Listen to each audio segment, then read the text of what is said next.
चलिए जय हिंद। तो देखिए आज इस क्लास से हम सब शुरुआत करने वाले हैं बायो। और बायोलॉजी क्लास में सबसे मुख्य टॉपिक सबसे कोशिका को उठाने वाले हैं, ठीक है। तो कोशिका की लगातार क्लास आज से मतलब शुरू करते हैं हम सब, और क्लास देते भी चलेंगे। तो आइए और कोशिका की क्लास की क्या करते हैं, शुरुआत करते हैं। जो कि देखिए सबसे पहले अगर हम बायो की बात करें, अर्थात बायो बोले तो कौन सा विज्ञान? जीव विज्ञान है। कौन विज्ञान? जीव विज्ञान, जिसको बायोलॉजी हम सब कहते हैं। देखिए यहाँ से चीजों को समझते चलिएगा, छोटे छोटे पॉइंट्स में समझते चलो। सबसे पहले जीव विज्ञान के पिता किसे कहा जाता है? इसके पिता किसको कहा जाता है? अरस्तु को कहा जाता है। दिमाग में एक प्रश्न बन गया, वन लाइनर वन प्रश्न क्लियर, कि जीव विज्ञान के पिता किसे कहा जाता है? अरस्तु को। जीव विज्ञान के पिता अरस्तु को। जीव विज्ञान के दो पार्ट होते हैं।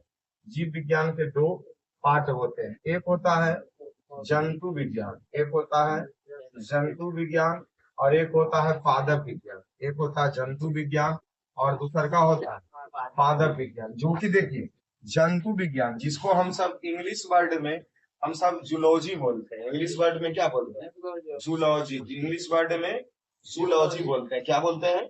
जूलॉजी बोलते हैं। और उसको हम सब पादप विज्ञान को बोटनी बोलते हैं। पादप विज्ञान को बोटनी बोलते हैं। जो कि देखिए इस जूलॉजी, इसका भी जनक, ये जो हमारे जूलॉजी अर्थात जंतु विज्ञान का जो भी जनक होंगे, इसके भी जनक अरस्तु।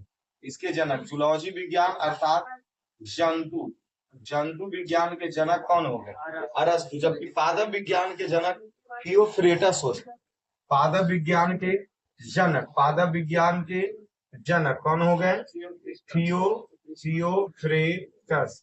थियोफ्रेडस, ठीक है। अब एक बात समझिए पहले, याद देखिए ये चीज, जैसे विज्ञान पहले तो ये जीव विज्ञान से पहले ये विज्ञान में पढ़ना है, ठीक है। मनुष्य के क्रमबद्ध अवलोकन एवं ज्ञान को क्या कहते हैं? विज्ञान कहते हैं। विज्ञान के कितने पार्ट होते हैं? तीन।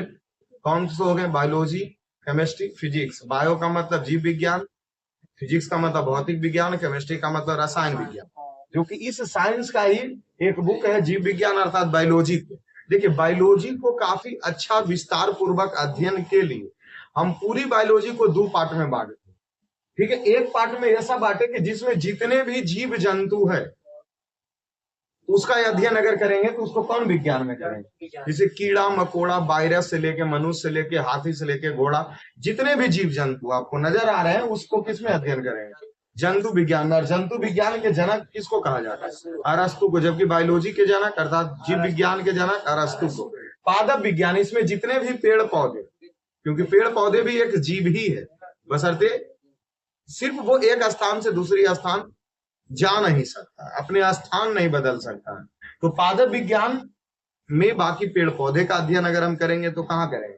पादप विज्ञान में करेंगे। इसके जनक किसको कहा जाता? थियोफ्रेटस को। किसको कहा जाता? थियोफ्रेटस से। क्लास का मुख्य उद्देश्य हमें कहाँ चलना है? कोशिका पर। क्लास का मुख्य उद्देश्य हमें कहाँ चलना है? कोशिका पर। तो क्लास की हम शुरुआत करते हैं अपनी कोशिका से। इसमें इसको रहने हम देते हैं, आपको जो भी पॉइंट समझ में आए उसको आप लिख सकते हैं बाद में, ठीक है। उसके बाद देखिए हम आते हैं कोशिका। क्या आते हैं? कोशिका। और जिसको कहते हैं इंग्लिश वर्ड में हम सब क्या कहते हैं?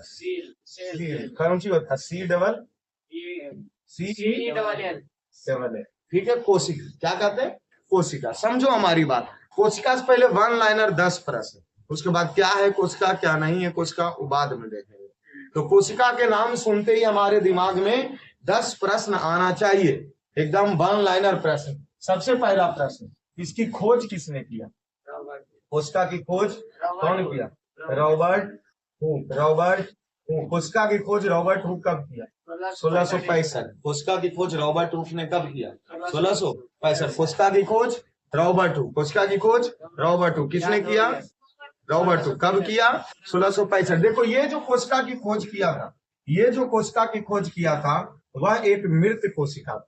मृत कोशिका बोले तो मरा हुआ कोशिका, मरा हुआ कोशिका, मृत कोशिका। देखिए ये जो रॉबर्ट हुक ने कोशिका की खोज कैसे किया, तो मधुमक्खी के छत्ते से किए थे।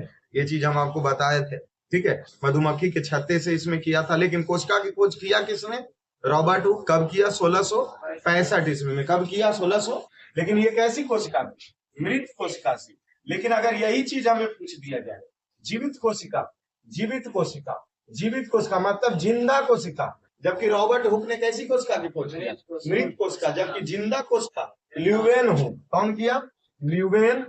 एंटोनियो ल्यूवेन हुक होता है, लेकिन शॉर्ट नाम याद आप रखिए ना। तब कोशिका खाली पूछे कोशिका की खोज किसने किया? रॉबर्ट। बोलेगा जीवित कोशिका की खोज किसने किया? लीवेनहॉफ। कौन किया? लेवेनहॉफ। कौन किया? लीवेनहॉफ। जीवित। अच्छा, कोशिका का जहां हम सब बहुत सारा अध्ययन करते हैं, उसको कौन विज्ञान कहते हैं? कोशिका के अध्ययन जिसको करते हैं उसको साइटोलॉजी। कौन लॉजी?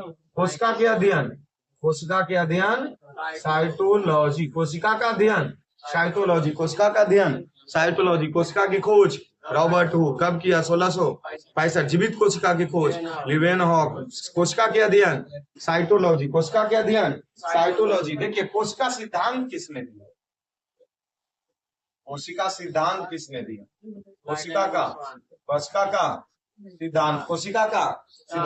का सिद्धांत स्लाइडेन स्वान। किसने दिया?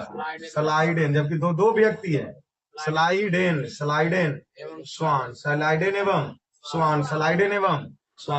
एवं कोशिका के सिद्धांत किसने दिया? स्लाइडेन एवं स्वान। ठीक है, पांचवा में आप सबसे बड़ी कोशिका। जैसे एक बात समझिए, देखिए कोशिका काफी छोटा होता है, क्योंकि हमारे शरीर कोशिका से मिलकर बना हुआ, और कोशिका से मिलकर बनता है। बहुत सारे कोशिका मिलते हैं तो क्या बनता है? उत्तक बनता है। जब बहुत सारे उत्तक मिलते हैं तो अंग, जब बहुत सारे अंग मिलते हैं तो अंग तंत्र, तब जाके एक शरीर का निर्माण होता है नहीं होता? इसलिए कोशिका काफी छोटा था। इसमें अगर प्रश्न पूछ दिया जाए सबसे बड़ी कोशिका, तो शुतुरमुर्ग का अंडा होता है। क्या होता है? शुतुरमुर्ग का अंडा है सबसे बड़ी कोशिका। अगर छठा में पूछ दे सबसे छोटी कोशिका,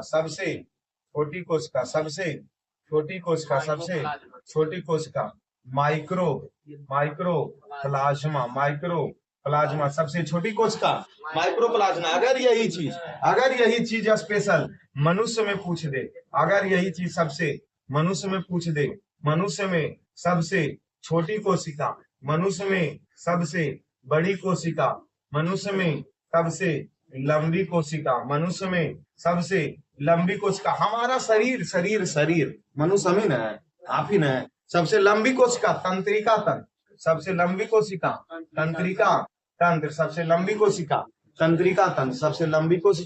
तंत्रिका तंत्र, सबसे छोटी कोशिका शुक्राणु, सबसे छोटी कोशिका शुक्राणु, सबसे बड़ी कोशिका अंडाणु, सबसे बड़ी कोशिका अंडाणु। शुक्राणु पुरुष में पाया जाएगा, शुक्राणु कहाँ पाया जाएगा? मेल में, और अंडाणु फीमेल में, और तंत्रिका तंत्र दोनों में, क्योंकि यही शुक्राणु और यही अंडाणु के निषेचन होने से एक पीढ़ी से दूसरी पीढ़ी, मतलब जनरेशन बढ़ता, बच्चे पैदा होते हैं। ठीक है, तो सबसे बड़ी कोशिका शुक्राणु, सबसे बड़ी कोशिका सबसे छोटी कोशिका शुक्राणु, सबसे बड़ी कोशिका। क्या इतना दिमाग में सेटअप हो गया? इसमें तो 10 प्रश्न चले गए होंगे, 10 प्रश्न तो इसमें आराम से चले गए होंगे। क्या कहते हैं कि अभी और भी बता दे? तो सुनो, अभी सुन लो। पुनः निर्मित कोशिका होता है कौन सी? मतलब कहने का मतलब पुनः निर्मित कोशिका। पुनः निर्मित कोशिका कहने का मतलब क्या होता है कि जैसे देखो, कोशिका मरते रहता है, कोशिका क्या होते रहता है, तो सबसे ज्यादा पुनः निर्मित कोशिका लीवर का होगा, जिसको यकृत कर, ठीक है, लीवर का सबसे यकृत में तुरंत कोशिका मरेगा, तुरंत कोशिका जन्म ले लेगा। पुनः निर्मित कोशिका नहीं होता है। कहां पर नहीं होता है? तो मस्तिष्क। कहा?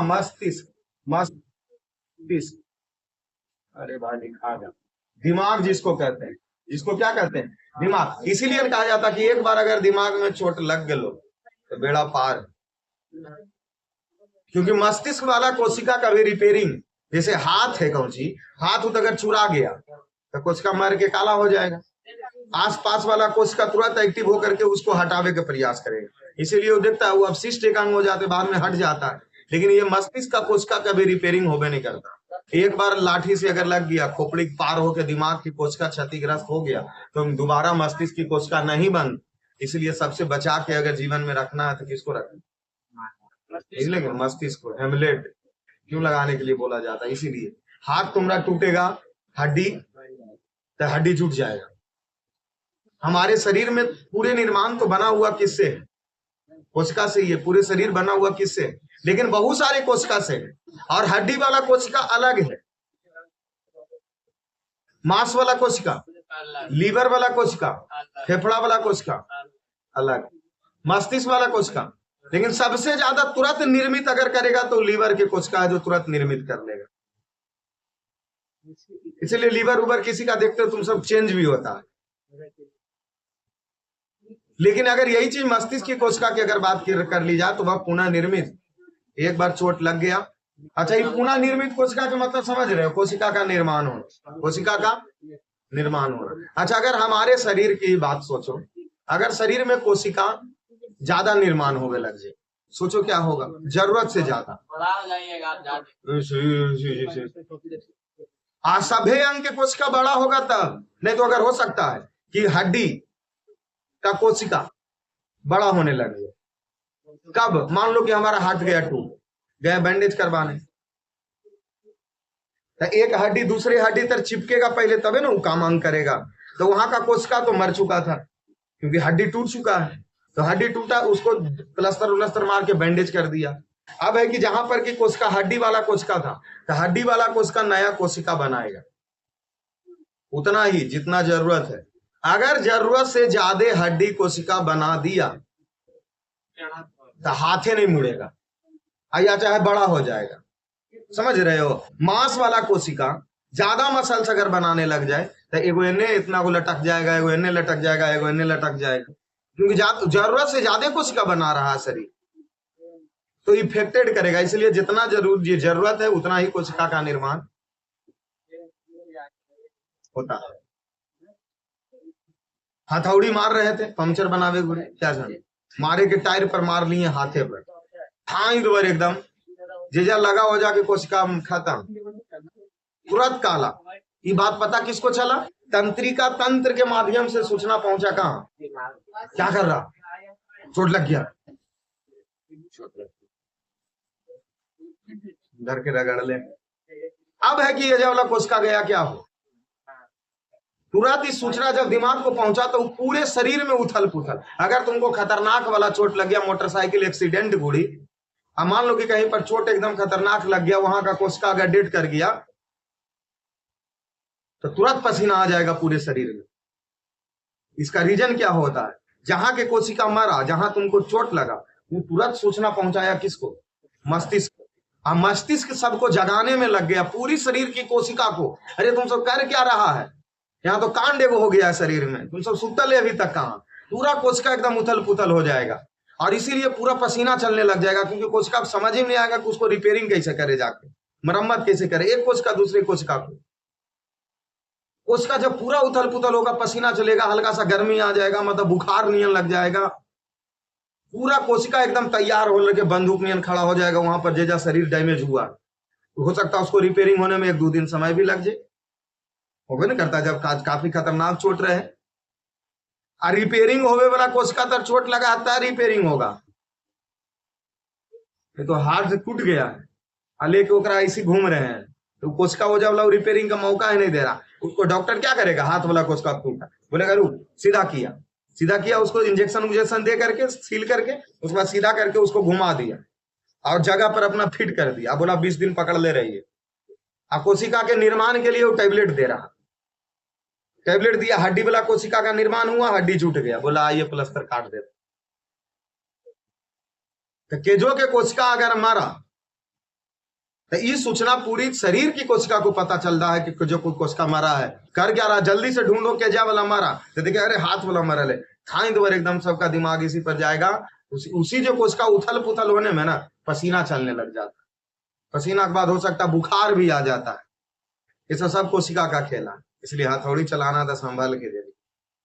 थोड़ा सा अगर काला उला हो गया तो उसमें देखो कोशिका, एगो कोशिका, क्योंकि हम तुमको भी बताना बाकी है, एगो मात्र इतनी को कोशिका, इस मान लो कि जड़ी को कोशिका हम बड़ा इमेज करके बनाए, इसके अंदर एक कोशिका के अंदर बहुत सारा कोशिकांग है। कोशिकांग मतलब इस कोशिका के भीतर में बहुत सारे अंग पाए जाते हैं, बहुत सारा अंग, सबका काम अलग अलग है, क्योंकि सब कोशिका अपने आप पर आश्रित।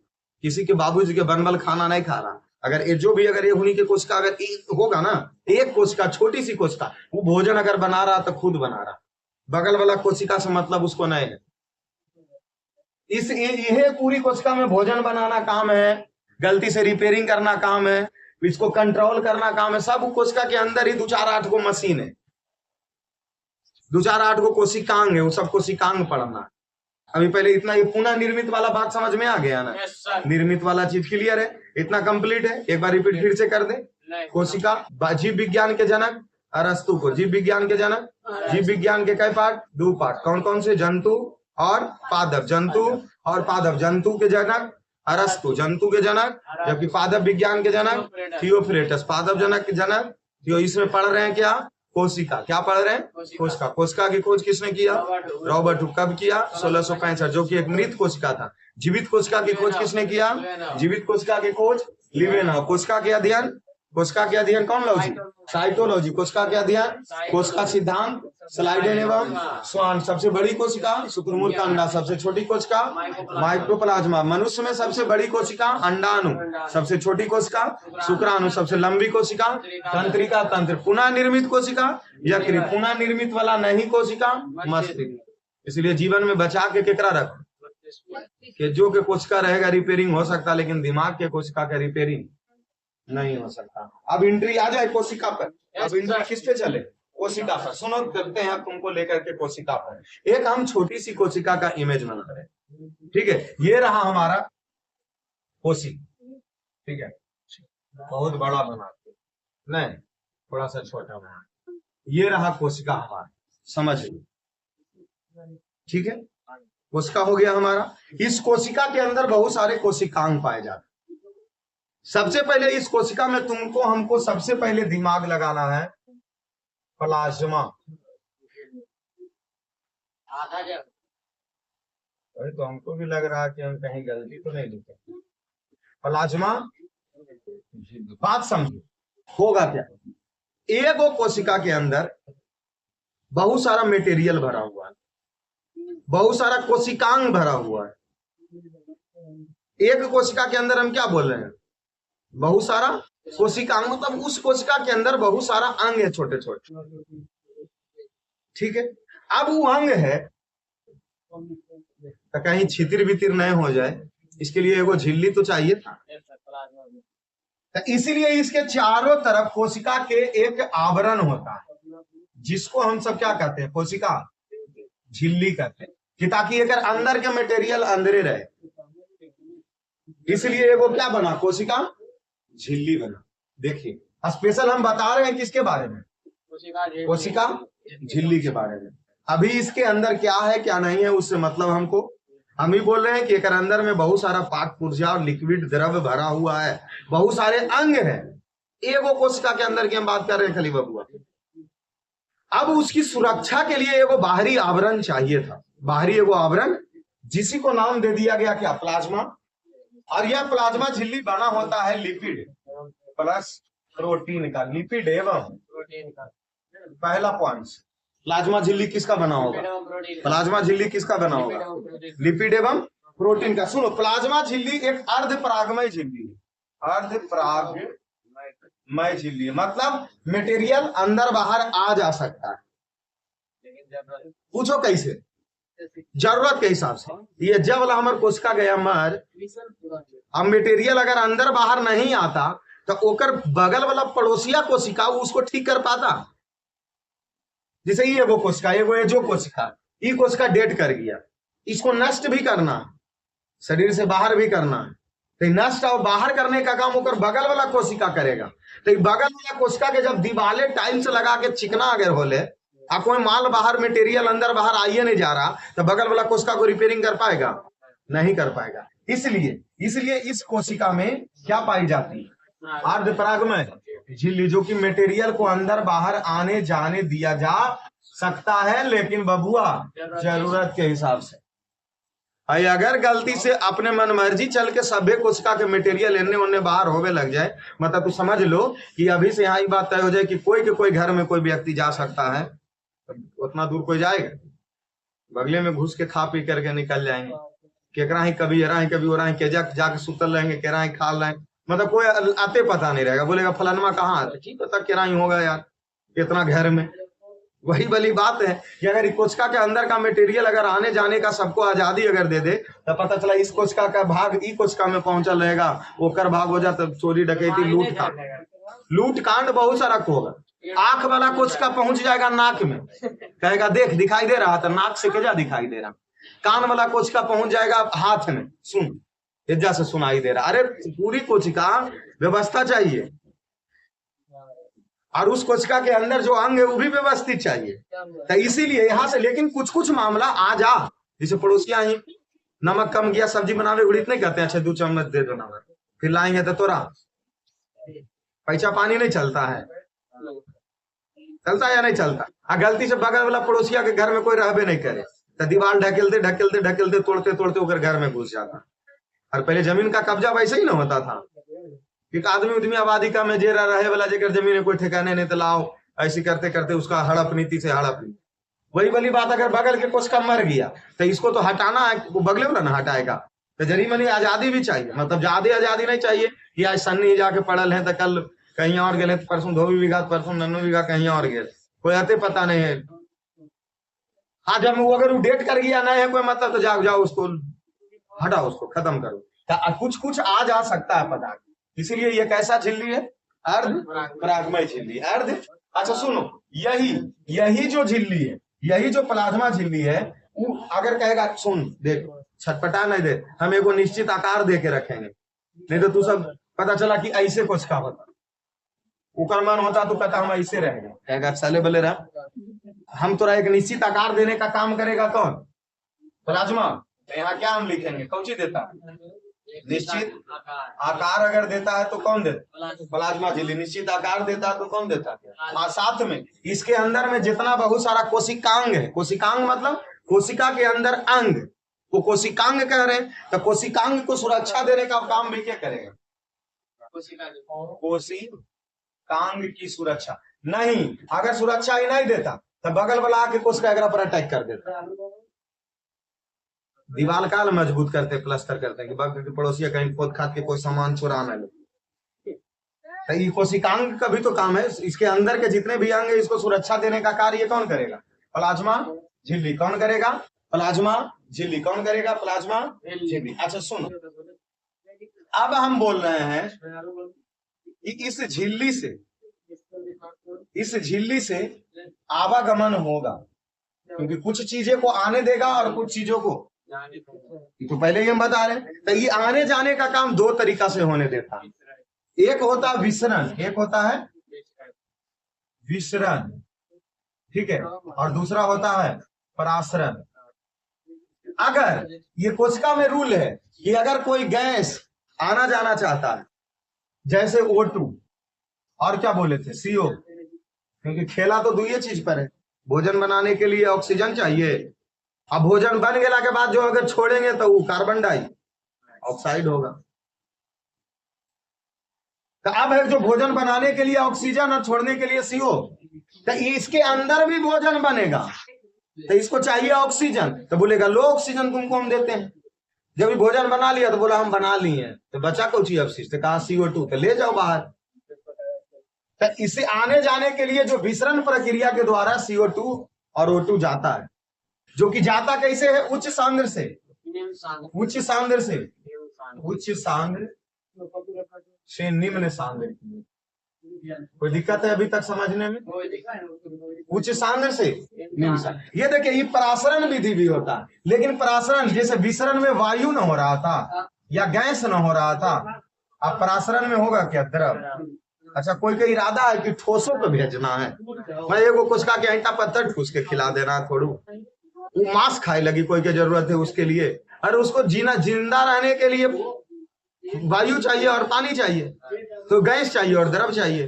ठोस में कि उसको गेहूं, हाथ वाला कोशिका को गेहूं खिलाते हैं, बोल हाथ में जो कोशिका इसको गेहूं खिलाते हैं, चीनी खिलाएंगे, अरे खिलाएंगे हम अपने मुंह को, पूरी पाचन क्रिया होगा, वो एनर्जी को खाली कोशिका को चाहिए, तो या तो इसको वायु चाहिए या द्रव चाहिए, दोनों चाहिए।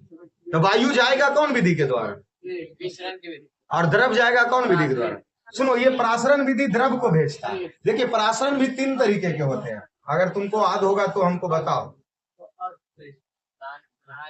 परासरण क्या प्रकार के होता है? 3 प्रकार के। अल्प परासरण दाबी विलयन,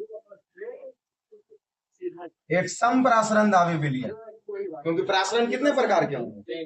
अल्प परासरण। देखो ये परासरण भी जो जाएगा वो उच्च से निम्न में ही जाएगा, उच्च से निम्न में। ये चीज हम आपको कॉपी में नोट करवाए हैं। अल्प परासरण दाबी विलयन, सम परासरण दाबी विलयन और अति परासरण दाबी विलयन। सुनिए, अल्प परासरण दाबी विलयन में क्या होगा? अरे कोशिका के अंदर कोई चीज जा सकता है। अल्प परासरण दाबी विलयन में देखिए क्या होगा, अगर कोई कोशिका को, कोई विलयन बोले तो पानी या मिश्रण है किसी चीज को, अगर उसमें डुबा दिए तो उस कोशिका का अंदर कुछ जाएगा और जाने के बाद वो कोशिका फूल जाएगा। जैसे तुम सबके शरीर का भी कोशिका फूलता है। ये वो हाथ पानी में डाल ले रहो, या अगर कोई व्यक्ति मर जाने के बाद उसके शरीर पानी में चल जाता है या सब, तो फूल नहीं जाता। तो उस कोशिका के अंदर यही अर्धपरागमय झिल्ली के द्वारा द्रव चला गया। जो अल्प परासरण दाबी विलयन होगा जिसमें कोशिका क्या हो जाएगा? फूल जाएगा। जिसमें कोशिका क्या हो जाएगा? सम परासरण दाबी विलयन में नहीं तो फूलेगा ना ही सिकुड़ेगा, बोलेगा बराबर कंडीशन में। और अति परासरण दाबी विलयन में कोशिका सिकुड़ जाएगा। जैसे बोला जाता कि नमक के घोल में अगर अंडा को डाल दिया जाए तो अंडा सिकुड़ जाता है, क्योंकि सिकुड़ने का रीजन ही बनेगा तो उसके अंदर का पानी कहाँ चला आएगा? बाहर चला, सिकुड़ जाएगा। अरे कोई भी चीज, कोई भी फल उल को तुम धूप में रख दो ना, वैसे भी जब अंदर वाला चीज बाहर अगर सोख लेता है तो वो क्या हो जाएगा? सिकुड़ जाएगा। इतना दिमाग में तुमको घुस रहा है, ये झिल्ली घुसा कि क्या क्या इसका काम होगा, पूरा एकदम कंप्लीट है। प्लाज्मा झिल्ली, सुनो प्लाज्मा झिल्ली के बाद एक होता है और चीज, कोशिका भित्ति। नहीं समझा? ये वो होता है कोशिका भित्ति। आओ तुमको मेजे पर इस भी दूसरा पॉइंट समझा देते हैं। कोशिका, अभी देखो ये कोशिका भित्ति क्या, सुनो, खाली घर बना लिए और घर के आगे 3 फीट छज्जा नहीं निकाले, ऐसा हो सकता है? क्या है लगी छज्जा निकालते ताकि जो देवलिया है वो कौची हो, पानी उनी हो रहा पर कम पड़े, ये लगे ना छज्जा निकालते हैं, खिड़की उड़की देले है। तब उसी प्रकार ये जो भित्ति मतलब ये समझो कि कोशिका झिल्ली के बाहर एगो और परत होता है जिसको कोशिका, इसको कोशिका भित्ति का, जिसको क्या कहेंगे, मतलब प्लाज्मा झिल्ली के बाहर एक और अतिरिक्त आवरण होता है जिसको कोशिका, और ये जो कोशिका भित्ति है वह सेलुलोज का बना होता है। सेलुलोज का बना। अब कोशिका भित्ति किसका बना होगा? सेलू। ई कोशिका भित्ति और मजबूती प्रदान करने का काम करेगा। किसको? कोशिका को। किसको? प्लाज्मा झिल्ली को, क्योंकि प्लाज्मा झिल्ली के बाहर है ना। और ये जो कोशिका भित्ति है वो कुछ कोशिका में पाया जाएगा और कुछ कोशिका में नहीं पाया जाएगा, कुछ कोशिका में पाया जाएगा और कुछ कोशिका में नहीं पाया जाएगा। जैसे पेड़ पौधा में अगर यही प्लाज्मा झिल्ली के बाहर में अगर कोशिका भित्ति होगा तो मजबूत और कठोर आवरण होगा। जैसे पेड़ पौधा के त्वचा कितना मजबूत होता है, वो मजबूती किसके वजह से? ये हमारे हाथ तर वाला एज्जा वाला कोशिका मजबूत है, पैर के तलवा वाला, और जरा यहाँ वाला कोशिका को देख लो तो कम है ना। तो इसी प्रकार ये जो ज्यादा होगा ना, जब कोशिका को 2 भागों में हम बांटेंगे, यूकैरियोटिक कोशिका और प्रो, तब कुछ कुछ कोशिका में यही कोशिका भित्ति और मजबूत होता है। तो तुमको प्लाज्मा झिल्ली भी समझ में आ गया। अब प्लाज्मा झिल्ली के बाहर एगो भित्ति रहेगा, छज्जा, जिसको कहेंगे कोशिका भित्ति, और उस कोशिका भित्ति क्या करेगा? प्लाज्मा झिल्ली के बाहर होगा और उस कोशिका को मजबूती का प्रदान करेगा। अरे अगर तुम्हारी कोशिका मजबूत अगर नहीं होता, हाथ पर तुम्हारी डंडा से मारते तो फट जाता कोशिका, नहीं ब्लास्ट हो जाता। तो जब ब्लास्ट हो जाता तो कोशिका ऐसी मर जाता कुल्ले के कुल्ले। कुछ तो उसको मजबूती चाहिए, उसके यांत्रिक अंग। अभी एक अंदर में कितना सारा अंग भरल है, अभी तो दंगल शुरू हुआ, लंबा चलेगा। इसके अंदर एक एक अंग के बारे में पढ़ेंगे।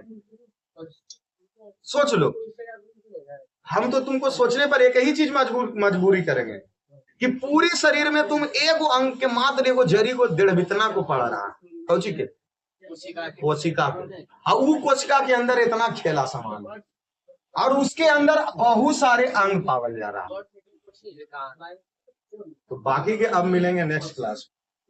आज इतना ही, क्योंकि अगले क्लास में आप सोच लो कि क्या पढ़ेंगे हम सब, कोशिका के अंदर के कोशिकांग पढ़ेंगे, माइटोकॉन्ड्रिया, गोल्जी उपकरण, न्यूक्लियस जिसको केंद्रक कहेंगे।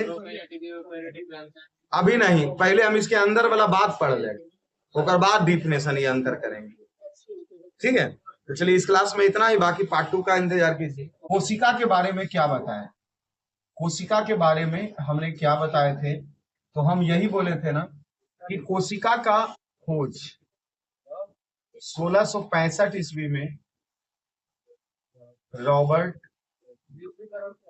हुक ने किया था, ठीक है, जो कि एक मृत कोशिका। जैसे ही हमारे दिमाग में ये शब्द आया कि मृत कोशिका की खोज रॉबर्ट हुक ने किया था, तो भाई जीवित कोशिका की खोज किसने किया था, तो उसका आंसर कोई और हो जाएगा। तब ऑफलाइन तुम सबसे जब हम पूछे तो हल्का मतलब स्लो आवाज में आंसर देना है, इतना स्लो में देना है कि पंखा से कम आवाज निकले, मतलब जितना ही चल रहा है इतना तक ठीक ठाक है, एक से कम में ही देना है। और जो आंसर नहीं भी दिया उसके लिए भी जी के जंजाल है, क्योंकि उसके हाथ के उस जगह का कोशिका तो जरूर डैमेज करेंगे। तो जीवित मृत कोशिका की खोज किसने किया, रॉबर्ट। अगर यही चीज जीवित कोशिका की खोज ल्यूवेन, कौन हो, ल्यूवेन ने कोशिका की खोज किया, ये हम बताए थे। फिर हम क्या बताए थे कि अगर आपसे पूछी जाए सबसे बड़ी कोशिका किसकी होती है, तो शुतुरमुर्ग का अंडा का। सबसे छोटी कोशिका किसकी होती है,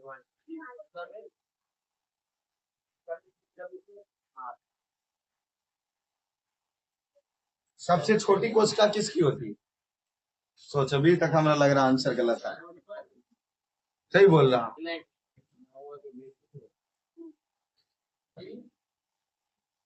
तब हमको लग रहा था कि अभी तुम सबको बेकार 5 डंडा मारे, 15 डंडा मारे, 15 मारते ना तब जाके हमारा संतुष्टि होता।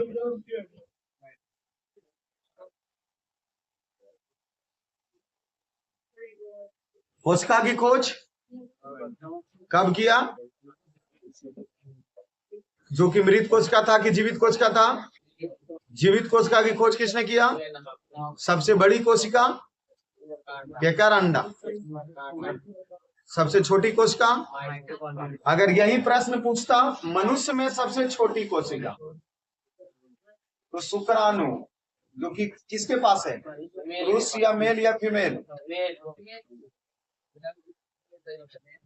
और सबसे बड़ी कोशिका जो किसके पास है, सबसे बड़ी तंत्रिका तंत्र, सबसे लंबी कोशिका तंत्रिका तंत्र। एक बात तो ये बात जीवन में इतना कन्फर्म तुम याद कर लो कि जेकरा हमरा तरह अगर जे पॉइंट्स याद नहीं होगा पूरा नहीं याद होगा जीवन में। ये पिछले क्लास में भी हम बताएं, इस क्लास में इतना ही बताएं। इसके बाद हम क्या चर्च किए थे, इसके बाद क्या चर्च किए थे हम, इसके बाद क्या चर्च किए थे, ये अगर मान ले कोशिका, तो इसके ये जो बाहरी आवरण है इसको कहे थे कोशिका या प्लाज्मा, कोशिका झिल्ली या प्लाज्मा, जो कि यह कोशिका झिल्ली या प्लाज्मा झिल्ली बना किसको था, protein plus lipid, protein plus lipid, जो कि यह कैसा झिल्ली था, अर्ध अर्ध अर्ध, आधा अधूरा सामान आने देगा और जाने देगा, आधा आने भी देगा और आधा, मतलब कुछ जरूरत की चीजों कोशिका के अंदर भी जा सकती है और कुछ जरूरत चीजें कोशिका के बाहर भी आ सकती है। उसके बाद हम बताए थे क्या कि यही कोशिका झिल्ली के बाहर एक और आवरण होता, जिसको हम सब क्या कहते हैं, कठोर आवरण होता, उसी को हम सब क्या कहे थे, क्या कहे थे, मतलब एक को बाकी सबके दही मुंह में जम रहा है, दही जम रहा है। कोशिका भित्ति, कोशिका भित्ति, कोशिका के बाहरी आवरण, कोशिका झिल्ली के बाहरी परत में एक और दृढ़ और मजबूत आवरण होते हैं जिसको बोला जाता है कोशिका, जो कि कोशिका में यह मजबूती प्रदान करने के लिए होता है कोशिका भित्ति। ठीक है। पादप या पेड़ पौधे वाले कोशिका में थोड़ा ज्यादा होते हैं क्योंकि कठोर उसको छाल, पेड़ पौधा का छाल, तार देख रहा, तार कितना, सोचो कि उसका कोशिका भित्ति कितना मजबूत होगा, कितना कठोर है। केला देख रहा है वो कितना हल्का सॉफ्ट है, होता या नहीं होता। अब तो उसमें किसी में ज्यादा और किसी में कम होता है। इतना हम पिछले क्लास में बता चुके हैं, इतना हम पिछले क्लास में बता चुके हैं। चलिए बहुत अच्छा। अब देखिए ये हम बता क्या रहे हैं, ये बनाए क्या कोशिका, ये बनाए क्या कोशिका, ये क्या बनाए कोशिका, जो कि हम अभी तक लाइन जो खींचे इसको क्या कहते हैं कोशिका, इसको क्या कहते हैं, इसको क्या कहते हैं कोशिका झिल्ली, कोशिका झिल्ली, जो कि अर्ध परागमय होता, जो अर्ध बना होता लिक्विड एवं प्रोटीन का, बना होता लिक्विड एवं।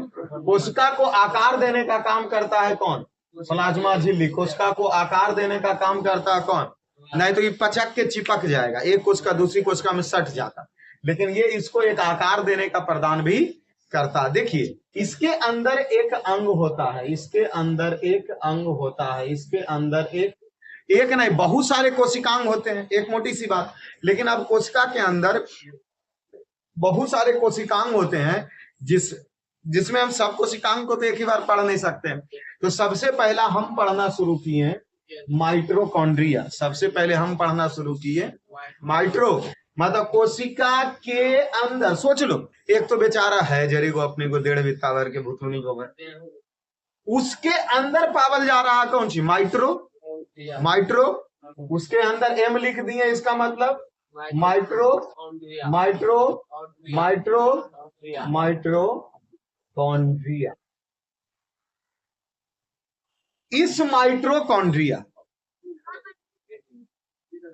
इस माइट्रोकॉन्ड्रिया को कोशिका का पावर हाउस कहा जाता है, कोशिका का, कोशिका का पावर या ऊर्जा, मतलब वो पूरी कोशिका का भोजन या पूरी कोशिका का एनर्जी अगर कोई अंग में बनेगा तो वो किस अंग में बनेगा, माइट्रो, मतलब कोशिका के लिए ऊर्जा बनाने का कार्य कौन करेगा, ऊर्जा बनाने का कार्य कौन करेगा, माइट्रो। इस माइटोकॉन्ड्रिया को अगर जूम करके देखा गया, बड़ा करके देखा गया, तो इसका जो है ये बाहरी आवरण इस तरीके के नजर आए, देखते जाना। ये वो माइटोकॉन्ड्रिया, कोशिका के अंदर उपस्थित माइटोकॉन्ड्रिया को अगर बड़ा करके देखा जाए तो इसका बाहरी आवरण चिकना होता है, बाहरी आवरण क्या होता है, बाहरी आवरण क्या होता है, चिकना होता है। जबकि यही माइटोकॉन्ड्रिया का आंतरिक भाग देखा गया तो इस हिसाब से था, बाहरी आवरण इसका चिकना और भीतरी आवरण इसका रुखड़ा, भीतरी आवरण इसका रुखड़ा पावल गया। इस रुखड़े हुए आवरण के अंदर में भी एक इस तरीके की आकृति नजर आई, समझते जाना। कोशिका के अंदर घुस रहे हैं, ये आकृति हम बना रहे हैं किसका, माइट्रो, माइट्रो, जिसको कोशिका का, कोशिका का, कोशिका का, पूरी कोशिका का भोजन बनेगा तो कहां पर बनेगा, पूरी कोशिका का भोजन बनेगा तो कहां बनेगा। तो इसके बाहरी आवरण चिकने होते हैं और भीतरी आवरण जो आंतरिक भाग जो रुखड़ा इस तरीके से आपको नजर आ रहा, इसका नाम दिया गया क्रिस्टी। प्रश्न आपसे पूछेगा माइटोकॉन्ड्रिया के आंतरिक भाग को किस नाम से जानते हैं, माइटोकॉन्ड्रिया के आंतरिक भाग को किस नाम से जानते हैं। यहां पर ऑक्सीश्वसन होता, अर्थात इस माइटोकॉन्ड्रिया में क्या होता है, ऑक्सी श्वसन बोले तो ओट, तभी तो ये अपना भोजन बनाएगा, क्योंकि जब तक ऑक्सीश्वसन नहीं होगा तब तक इसको ऊर्जा घर क्यों कहा जाता है, कोशिका का पावर हाउस क्यों कहा जा रहा है, पूरी कोशिका का भोजन अगर बनाएगा या बनेगा तो कहां पर बनेगा? इसीलिए तो इसको ऑक्सीश्वसन कहा जा रहा। माइटोकॉन्ड्रिया का बाहरी भाग चिकना, बाहरी भाग, जबकि आंतरिक भाग, जिसको आंतरिक भाग को क्रिस्टी कहते हैं। इसी के अंदर ये जो लकीर आपको नजर आया, ये जो लकीर नजर आया, इसको बोला जाता है केब्रस। इसको बोला जाता है, क्या बोला जाता है? केब्रस साइकिल। केब्रस क्या साइकिल दुकान, ठीक है ना? केब्रस साइकिल, ये जो तिरछा अंदर में लकीर खींचल है, उसको बोला जा रहा है कौन सी? केब्रस। और इस केब्रस साइकिल का खोज किसने किया? तो केब्रस के द्वारा किया गया। केब्रस साइकिल का खोज किसने किया? केब्रस ने। किसने किया? केब्रस ने किया। इसी केब्रस के अंदर 38 एटीपी ऊर्जा बनता है। 38 एटीपी, और इस 38 एटीपी ऊर्जा को एक ग्लूकोज कहते हैं। इस 38 एटीपी ऊर्जा को क्या कहते हैं? एक। और एक ग्लूकोज के अंदर 4.2 केजी कैलोरी ऊर्जा मौजूद होती है। 4.2 कैलोरी ऊर्जा क्या होती है? यहां से सोचो, कोशिका में ऊर्जा का पावर हाउस माइट्रो, मतलब तय है कि जितना सारा ऊर्जा का निर्माण अगर कोशिका में होगा तो वो किस अंग में होगा? माइटोकॉन्ड्रिया को जब जूम करके देखा गया तो इसका बाहरी आवरण चिकना था, लेकिन इसके आंतरिक भाग रुखड़े थे, जिसको क्रिस्टी कहा गया। क्रिस्टी के अंदर देखा गया तो एक केब्रस साइकिल की रचना थी। ये टेढ़ी जो लाइन है, केब्रस साइकिल। इस केब्रस साइकिल में ही कितनी ऊर्जा बनती है? 38 एटीपी। इस केब्रस साइकिल का खोज किसने किया? 38 एटीपी बराबर एक ग्लूकोज के बराबर होता है, और एक ग्लूकोज में 4.2 केजी कैलोरी ऊर्जा, 4.2 केजी कैलोरी ऊर्जा पाई जाती। ई स्पेशल बात किसका है? माइट्रो। ई स्पेशल बात किसका? देखो, अगर प्रश्न पूछ दिया जाए कि माइटोकॉन्ड्रिया की खोज किसने किया, सिर्फ माइटोकॉन्ड्रिया के, तो अल्टमैन। माइटोकॉन्ड्रिया की खोज किसने किया? अल्टमैन। लेकिन माइटोकॉन्ड्रिया के अंदर केब्रस साइकिल की खोज किसने किया? केब्रस ने। किसने किया? केब्रस ने किया। कोई परेशानी यहां तक? माइटोकॉन्ड्रिया दिमाग में पूरी पच चुका है। इतना ही बात, इतना समझो। माइटोकॉन्ड्रिया मतलब पूरी कोशिका के भीतर एक ऐसा अंग है जो भोजन अर्थात कोशिका को ऊर्जा बना के देगा, तो वह अंग कौन है? माइटोकॉन्ड्रिया। ये सिर्फ भोजन को क्या कर रहा? यह सिर्फ भोजन को बना रहा, यह सिर्फ भोजन को, लेकिन खाली भोजन बनाना ही उचित काम है कि भोजन को परस के देना भी उचित काम है। ये सिर्फ माइटोकॉन्ड्रिया में भोजन, आपसे पूछा जाए माइटोकॉन्ड्रिया में कोशिका में भोजन बनाने का कार्य कौन करता है? तो माइट्रो। लेकिन कोशिका में भोजन एक जगह से दूसरे जगह पहुंचाने का कार्य कौन करेगा? गोल्जी उपकरण। दिमाग में सेटअप की बात करना। कोशिका में भोजन बनाने का कार्य माइट्रो, लेकिन भोजन एक जगह अर्थात ऊर्जा एक स्थान से दूसरे स्थान पर पहुंचाने का कार्य गोल्जी उपकरण का कार्य।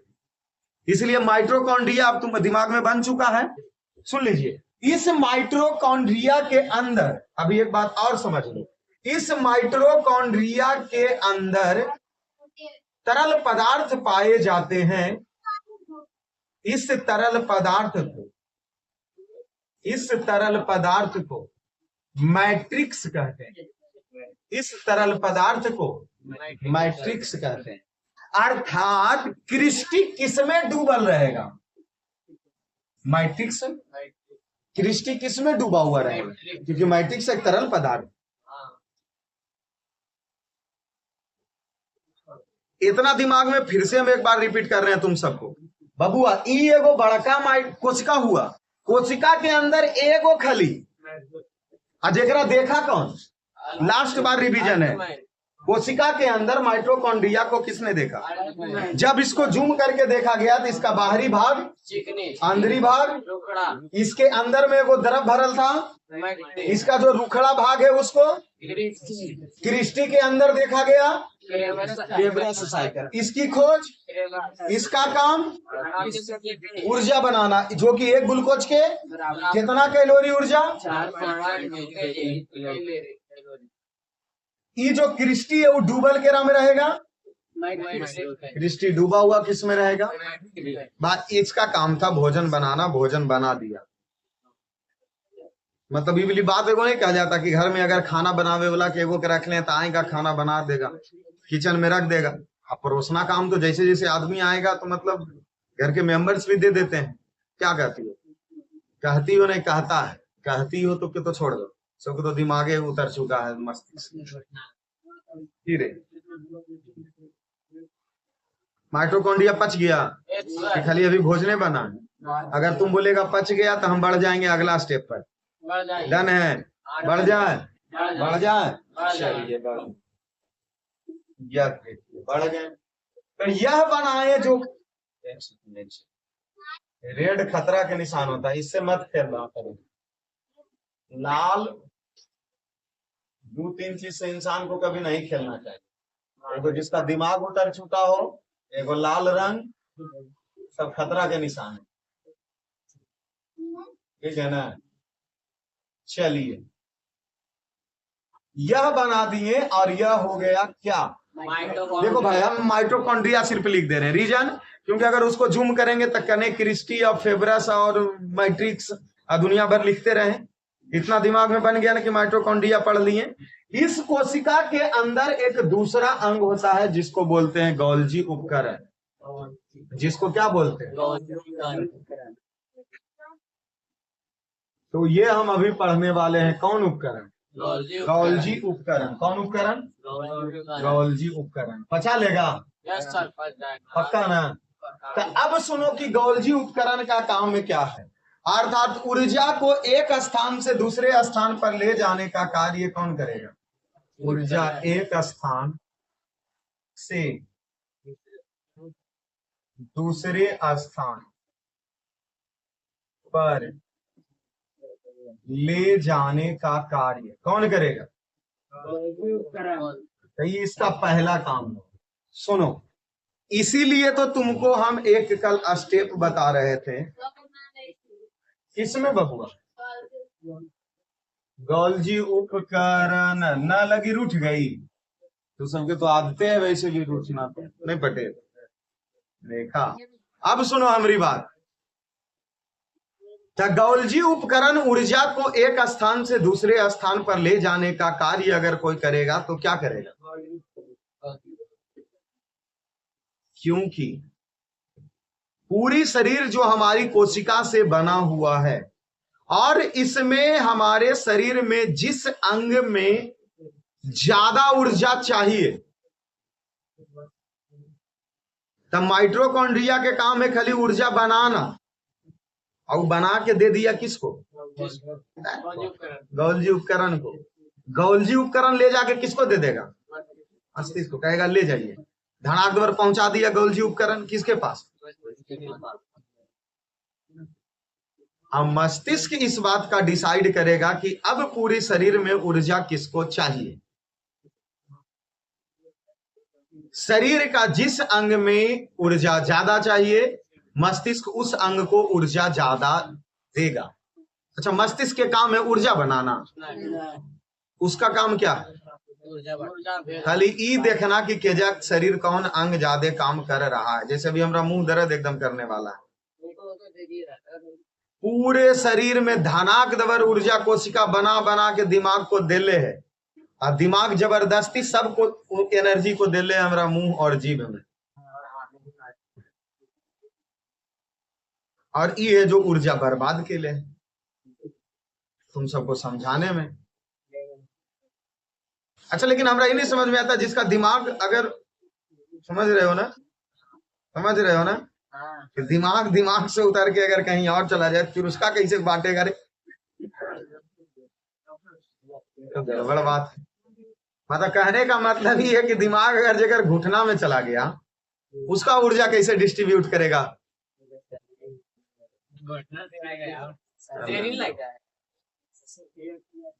अच्छा चलो सुनो, तो देखो होता क्या है। तो वही बातें हम बता रहे हैं, अगर कोई धावक दौड़ रहा है तो दौड़ते समय सबसे ज्यादा एनर्जी उसको पैर को चाहिए, इसलिए पूरी शरीर की कोशिका माइट्रोकॉन्ड्रिया ऊर्जा बनाएगा, गोल्जी अपकरण धड़ाक दबर दिमाग को पहुंचाएगा, और दिमाग कहेगा कर क्या रहा, पैर को दो, रनिंग में है, पैर को ऊर्जा ज्यादा खपत है, धाई दबर उसको पहुंचा देता। मस्तिष्क के कोई काम नहीं है, मतलब उस डायरेक्शन में, कौन डायरेक्शन में, अगर इसको ऊर्जा देबे नहीं करे तो ये किसी को देबे नहीं करेगा, और इसी दौरान चक्कर आ जाता, क्योंकि दिमाग काम करना, लगातार शरीर में ऊर्जा खपत हो रहा है और कोशिका ऊर्जा दे ही नहीं रहा मस्तिष्क। मस्तिष्क कहेगा कर क्या रहा, अरे तू सब चुहड़ बन, तुरंत में खाना बना के ना हमको दो, ऊर्जा दो, हमको शरीर के किसी अंग को देना हो, कहेगा है ये नहीं कहां से दे, कहेगा लाओ हम गिर जाते हैं चकरा के, धाई दबर चक्कर मारेगा जमीन पर। हाँ जी, कौन?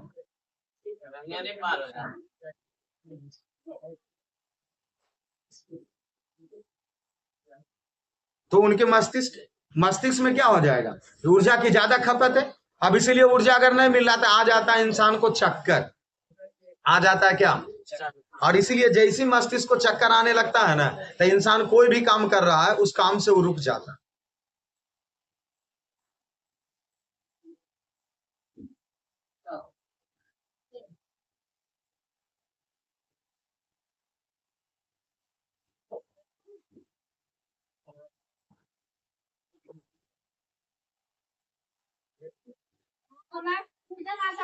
बोलिए ना सोनू।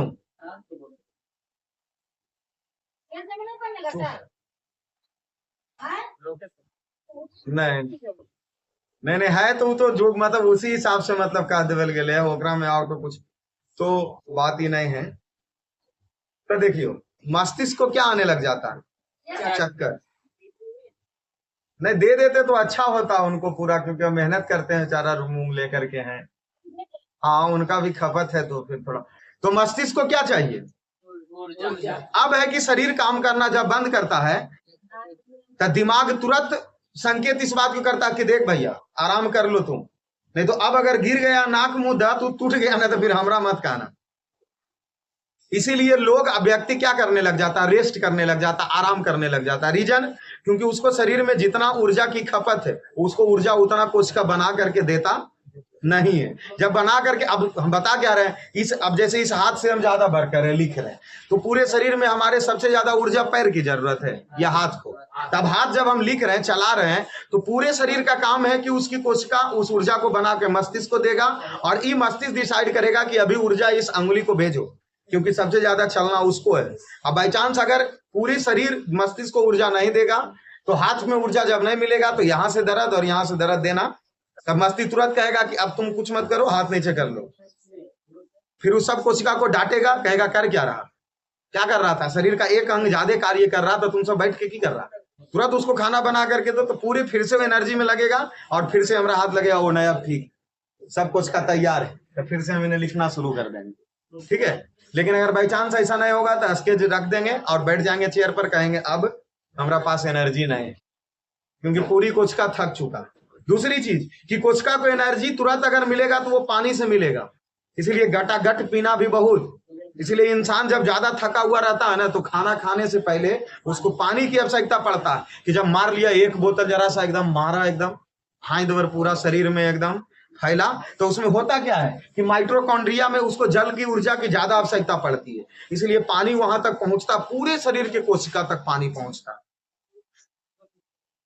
इंसान के 1% अगर कोशिका में पानी की कमी अगर नजर आती है ना तो उसको प्यास लगता, लेकिन गलती से अगर ये 3% पानी की कमी हो गई तो बुढ़िया बिस्तर बांध के समेट के ऊपर चल जाएगा।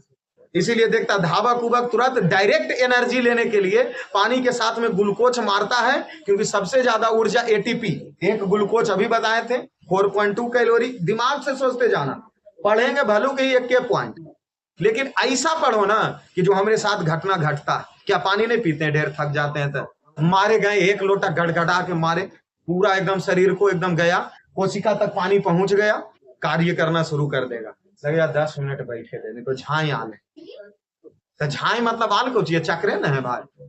अरे तुम साइकिल चला के घरे गया या धूप में गया, पूरा ऊर्जा के पानी सूख चुका है, तुमको पानी की बोले क्या 1% पानी की आवश्यकता के लिए एकदम पूरा प्यासल रहेगा बेतावला, और 3% जहिया पानी अगर कम गया कोशिका में, बढ़िया बिस्तर बांध के बाय बाय। इसलिए गोल्जी उपकरण का काम क्या है? सिर्फ ऊर्जा का परिवहन, ऊर्जा का परिवहन, ऊर्जा का परिवहन, और सब ऊर्जा को कहां पहुंचाएगा? साथ में इसका काम और भी है, जैसे प्लाज्मा झिल्ली की मरम्मत भी कभी कभी कर देता है। प्लाज्मा झिल्ली के क्या कर देता है?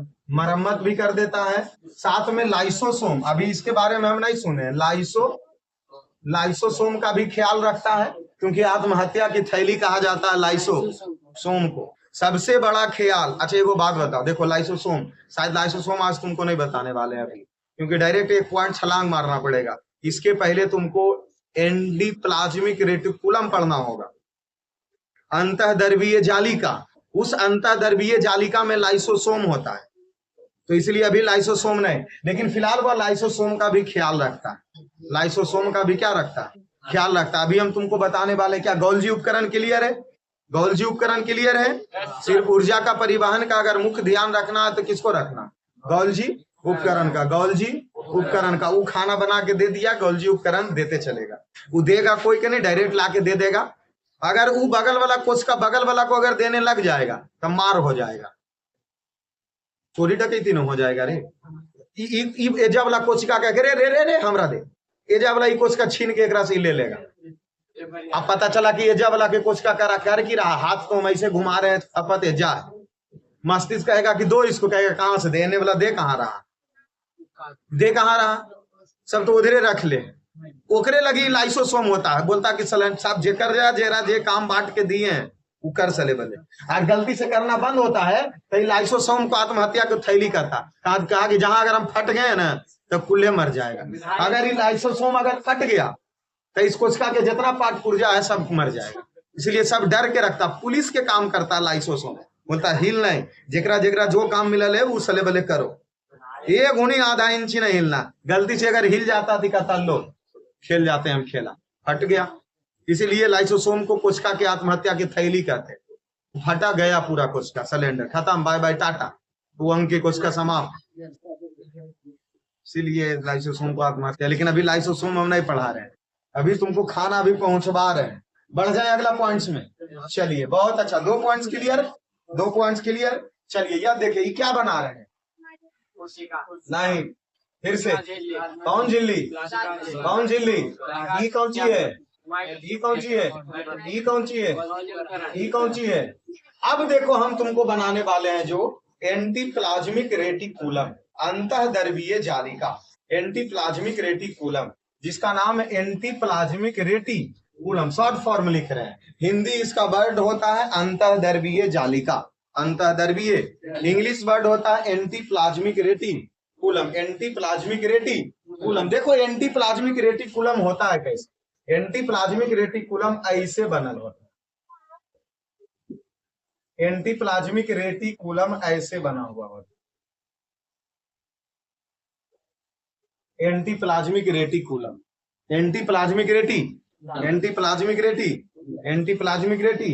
इसमें कहा जाता है कि इस एंटीप्लाज्मिक रेटिकुलम को, ER को हम इसको जूम करके यहां बना लेते हैं, इस ER को हम जूम करके यहां बना लेते हैं, और इस एंटीप्लाज्मिक रेटिकुलम को कोशिका का कंकाल कहा जाता है, कोशिका का, कोशिका का, कोशिका का, कोशिका का।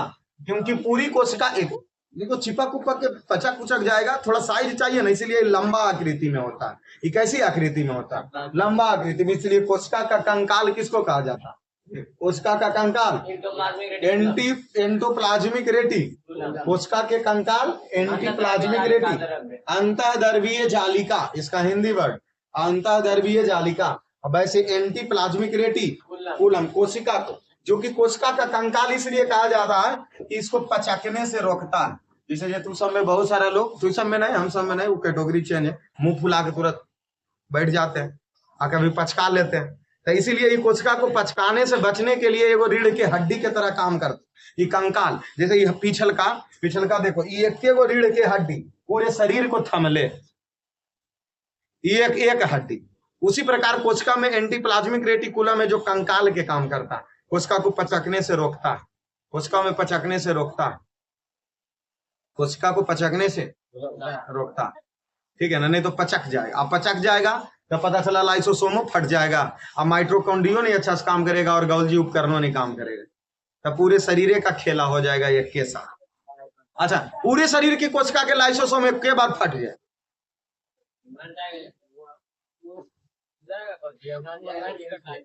तो यमराज ऊपरे से रेड जोन दिखाएंगे, कहेंगे आ जाओ बबुआ, इंतजार कर रहे हैं, बहुत दिन जी लिया, आ जाओ ले चलते हैं, ठीक है। तो इसलिए ऐसा कभी नहीं हो सकता, ऐसा कभी। अरे चलिए नहीं, आइए कोशिका का कंकाल देखो। एंटीप्लाज्मिक रेटिकुलम के दो भाग होते हैं। एंटीप्लाज्मिक रेटिकुलम के कितने भाग होते हैं? दो भाग होते हैं। एक होता है चिकनी, एक होता है चिकनी और एक होता है रुखड़ी। एक होता है चिकनी और एक होता है चिकनी भाग, और इसका एक होता है रुखड़ी या खुरदड़ा भाग। खुरदड़ा, रुखड़ी या खुरदड़ा नहीं होता है, खुरदड़ी या खुरदड़ा या वह जो कहो। इसका सुनो, इसके ही चिकनी भाग में वसा बनाने का काम करता है, चिकनी भाग में वसा बनाने का काम करता, मतलब ये जो फैट जमा हो जाता है। जैसे देखो अगर ये तुलना करके देख ले, अभी देखते सब दांत बत्तीसी ने दिखाना खाली, अगर बायोलॉजी समझना अच्छे से तो देखो, तो सबसे ज्यादा वसा और फैट किसके पास होता है? पुरुष के पास कि महिलाओं के पास? तुम तो उल्टा पड़ रखा है ना, पुरुष के मोटा ताजा रहता है, महिला के पास एकदम लंबा थोड़ा ताजा, एकदम मतलब जहां भी देखो फैट ही नजर आएगा, वसा। तो उसमें होता है कि एंटीकुल, देखो फिर हंस रही है तो पढ़ा दी है, तो मतलब उसको वसा के कारण चर्बी बनता है ज्यादा शरीर में। नहीं हमसे तो यह हड्डी जने से मोड़ेगा उन्हें से मुड़ जाएगी, मेरा इन्हू घुमा देगा तो इन्हू घूम जाएगा, ठीक है ना। तो वसा, सबसे ज्यादा वसा महिलाओं में होता है। सुन हमारी बात, सबसे ज्यादा वसा किस में होता है? महिलाओं में होता है। इसलिए ये वसा बनाने का काम करता है जो एंटीप्लाज्मिक रेटिकुलम का चिकनी भाग, जिसको फैट कहते हैं, जिसको फैट कहते हैं, मोटाई कहते हैं, जिसको अर्थात कोई के क्षेत्रफल को बढ़ाना या घटाने का काम ये चिकनी भाग का एंडोप्लाज्मिक रेटिकुलम करेगा। नहीं देख रहा खा पी के 3 महीना में यह ऐसे हो ले, चलल नहीं जा रहा, समझ रहा। हम सब में तो यार हड्डिये, आज भी हड्डिये नजर आएगा तो कल भी हड्डिये नजर आएगा। इसलिए वसा तो किसी कोशिका के क्षेत्रफल को, अरे समझो भाई, हम समझा रहे हैं, हम बुराई किसी का नहीं कर रहे हैं, बढ़ाई नहीं कर रहे हैं, हम ही कर रहे हैं ना कि कोशिका के क्षेत्रफल को बढ़ाने और घटाने का काम एंटीप्लाज्मिक रेटिकुलम का चिकनी भाग करेगा। और उसमें होता है क्या कि कोशिका के क्षेत्रफल को देता बढ़ा, तो 2 किलो मांस इन्ने, 1.5 किलो इन्ने, और जहां भी देखो तो खाली सिर्फ वसा ही वसा नजर आता है, ठीक है। तो ये सब इसके कारण। अच्छा सुनो, ये जो खुरदड़ी, ये सब हम सब में थोड़ा ज्यादा जरूरी है, ये हम सब में ज्यादा जरूरी है, क्योंकि जो खुरदड़ी होता है इसमें राइबोसोम होता है। इसमें क्या होता है? इसमें क्या होता है? राइबोसोम होता है, राइबो। और यही राइबोसोम जो होता है, यही राइबोसोम प्रोटीन बनाने का कार्य करता है। यही राइबोसोम किसको? प्रोटीन, क्योंकि शरीर में प्रोटीन चाहिए या नहीं चाहिए। तो कोशिका के एंटीप्लाज्मिक रेटिकुलम का खुरदड़ी भाग जो राइबोसोम है, उस राइबोसोम में क्या बनाने का काम होता है? प्रोटीन का। तो प्रोटीन, और इसके वही जो चिकने वाले भाग होंगे उसी में राइबोसोम रहेगा, उसी भाग में क्या रहेगा? राइबोसोम रहेगा। देखो राइबोसोम में भी 2 तरीके की ऊर्जा बनती है। राइबोसोम में भी 2 तरीके, एक 70S होता है और 80S होता है। मतलब समझ रहे हो, अगर जिसको कम एनर्जी ऊर्जा की चाहिए वो 70S, मतलब छोटे मोटे जीव जंतु, छोटे मोटे जो कीड़े मकोड़े होंगे उसमें 70S पाए जाएंगे, 70S राइबोसोम पाए जाएंगे। ये राइबोसोम की साइज की बात हम कर रहे हैं कि 70S राइबोसोम पाए जाएंगे, जबकि जो बड़े जीव होंगे उसमें कितना पाया जाएगा? 80S राइबोसोम पाए जाएंगे, ठीक है। तो अब तो ये एंडोप्लाज्मिक रेटिकुलम का भी पार्ट समझ में आ रहा है धीरे धीरे कि इसके 2 भाग होंगे। एंटीप्लाज्मिक रेटिकुलम का कितने भाग होंगे? 2 भाग होंगे। देखिए इस एंटीकुलम,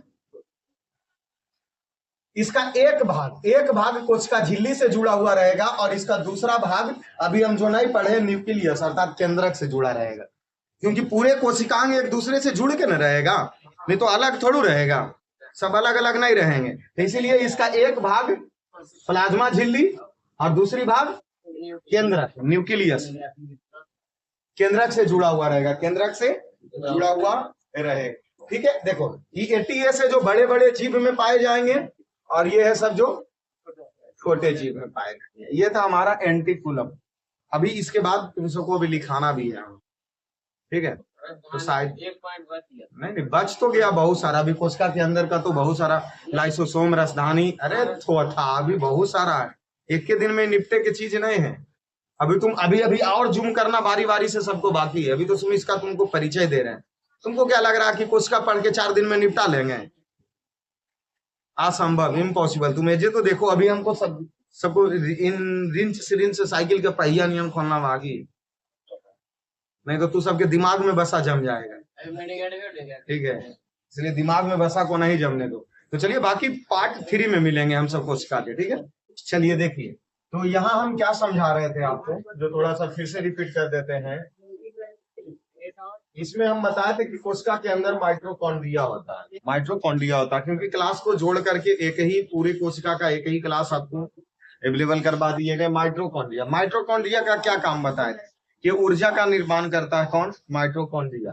फिर इसी में बोले थे गोल्जी उपकरण, ऊर्जा शरीर के एक अंग से दूसरे अंग में पहुंचाने का काम कौन करता है? गोल्जी उपकरण। उसके बाद इसी में हम बताए थे कि anti plasmic reticulum, anti plasmic reticulum, anti plasmic reticulum, जो कि अभी आप लास्ट में देखे होंगे। एंटी प्लाज्मिक रेटिकुलम जिसके 2 पार्ट होते हैं, एक चिकनी और दूसरा खुरदरा। चिकनी भाग में वसा बनाएगा, जिसके कारण लोग क्या हो जाएंगे? मोटे हो जाएंगे। और जो खुरदरी होगा वो राइबोसोम का निर्माण करेगा। किसका करेगा? राइबोसोम, जिसको प्रोटीन का निर्माण करेगा। इसके बारे में बता चुके थे। अब देखिए, इसमें हम आपको एक चीज और बता रहे हैं, एक पार्ट सी से, सेंट्रोसोम। क्या बता रहे हैं? सेंट्रोसोम। क्या बता रहे हैं? सेंट्रोसोम। कौन बता रहे हैं? सेंट्रोसोम। कोशिका के भीतर ही एक और पार्ट होता है, कौन पार्ट? सेंट्रोसोम, जिसका काम क्या है? कोशिका का विभाजन करना, कोशिका का विभाजन करना, कोशिका का विभाजन करना। मतलब कहने का मतलब ये हो रहा है कि अगर कोशिका विभाजन नहीं होता तो शरीर के कोई अंग वाला कोशिका अगर मर गया होता तो वहां पर नया कोशिका बन पाता? नहीं बन पाता। अरे कोई चीज बढ़ेगा किस चीज से बढ़ता? विभाजन से ही न बढ़ता है। तो इसलिए कोशिका का विभाजन का कार्य कौन करता है? सेंट्रोसोम। देखिए, सेंट्रोसोम को ये बात पता है कि जिस कोशिका मरा है वही कोशिका का क्या करना है? निर्माण करना है। जो कोशिका मरा है उसी कोशिका का क्या करना है? निर्माण करना है। ये काम किसका है? कोशिका विभाजन का कार्य किसका? सेंट्रोसोम का। किसका? सेंट्रोसोम। अर्थात जो कोशिका अगर मर गया, मरे कोशिका के स्थान पर नई कोशिका का निर्माण कौन करेगा? देखो होता क्या है, सेंट्रोसोम कोशिका का निर्माण करता है। क्या कभी ऐसा परिस्थिति आ सकता है कि अगर सेंट्रोसोम कम कोशिका का निर्माण करे, सेंट्रोसोम कम कोशिका का निर्माण करे, तो जहां पर वाला कोशिका मरल रहेगा वहां गड्ढा हो जाएगा, या वहां के कोशिका भर नहीं पाएगा वो स्थान। लेकिन ये कम करने के कारण होगा कि जल्दी वो ठीक नहीं होगा, गड्ढा हो जाएगा वहां पे, वहां का कोशिका हट जाएगा। लेकिन अगर सेंट्रोसोम ज्यादा कोशिका का निर्माण कर रहा, फिर भी स्थिति गड़बड़ है। कहे के मतलब कि हमरा ये अंगुली का एजा का त्वचा गया मर, ये जब वाला कोशिका गया मर, अब इसके आसपास वाला जो कोशिका है उसके सेंट्रोसोम अगर ज्यादा कोशिका बना दे, जितना जरूरत से भी ज्यादा, तो जाएगा इतना को मांस नियन निकल जाएगा। जैसे शरीर के कोई अंग में देखते होगे कि बड़ा सा एगो लुटको नियन लटक जाता है। रीजन क्या? उसके आसपास वाला कोशिका के सेंट्रोसोम ने वहां के कोशिका को ज्यादा निर्माण कर दिया। अब वो रख के क्या करेगा? एक बात समझो, हाथ टूट गया, गए हाथ जोड़वाने, तो हड्डी टूटा है, तो हड्डी वाला कोशिका निर्माण क्या करेगा? हड्डी करेगा। और गलती से उसके बगल वाला क्या सेंट्रोसोम के दिमाग खराब हो जाए तो वो ढेर कोशिका का निर्माण कर दे, तो पता चला जो मुड़ रहा है वो मुड़बो नहीं करेगा। एजा वाला ही टूट जाए हड्डी, और एजा वाला कोशिका का सेंट्रोसोम ज्यादा कोशिका का निर्माण करे लग जाए, तो पता चला यहाँ पर ऐसे निकल जाएगा। ठीक है, तो सेंट्रोसोम में ना तो ज्यादा कोशिका का निर्माण होना चाहिए और ना ही कम कोशिका का निर्माण होना चाहिए। बोलेंगे तो फिर तो चिटक सा भरेगा, एकदम मिर्ची की तरह लग जाएगा तुरंत। 5 मिनट से जो खेला खेल रहा तू सब बैठ के,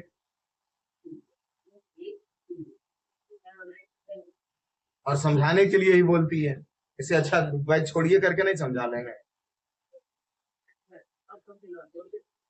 तो यहाँ क्या ज्यादा कोशिका का निर्माण करेगा वो भी नुकसान है, कम कोशिका का निर्माण करेगा वो भी दिक्कत है। और को नई कोशिका का निर्माण करेगा कौन? सेंट्रोसोम। कोशिका विभाजन का कार्य कौन करेगा? सेंट्रोसोम करेगा। कौन करेगा? देखो होता क्या है कि शरीर के कुछ कुछ अंग में कहीं पे ज्यादा कोशिका का निर्माण होता तो कहीं पे कम होता। जैसे लीवर है जो सबसे तेजी से, लीवर में अगर कोशिका कोई मरा, वहां पे तेजी से नई कोशिका का निर्माण करने वाला अंग कौन होगा?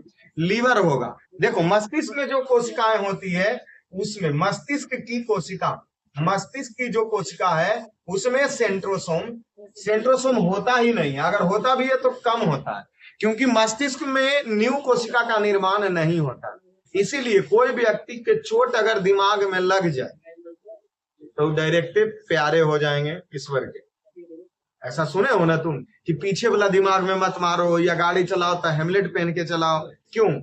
क्योंकि अगर मस्तिष्क के कोशिका गलती से मरा तो फिर दोबारा कोशिका का निर्माण नहीं होगा, क्योंकि कोशिका का निर्माण करता कौन है? सेंट्रोसोम। तो सबसे धीमी गति से अगर किस अंग की कोशिका का निर्माण होता है तो वो किसका होता है?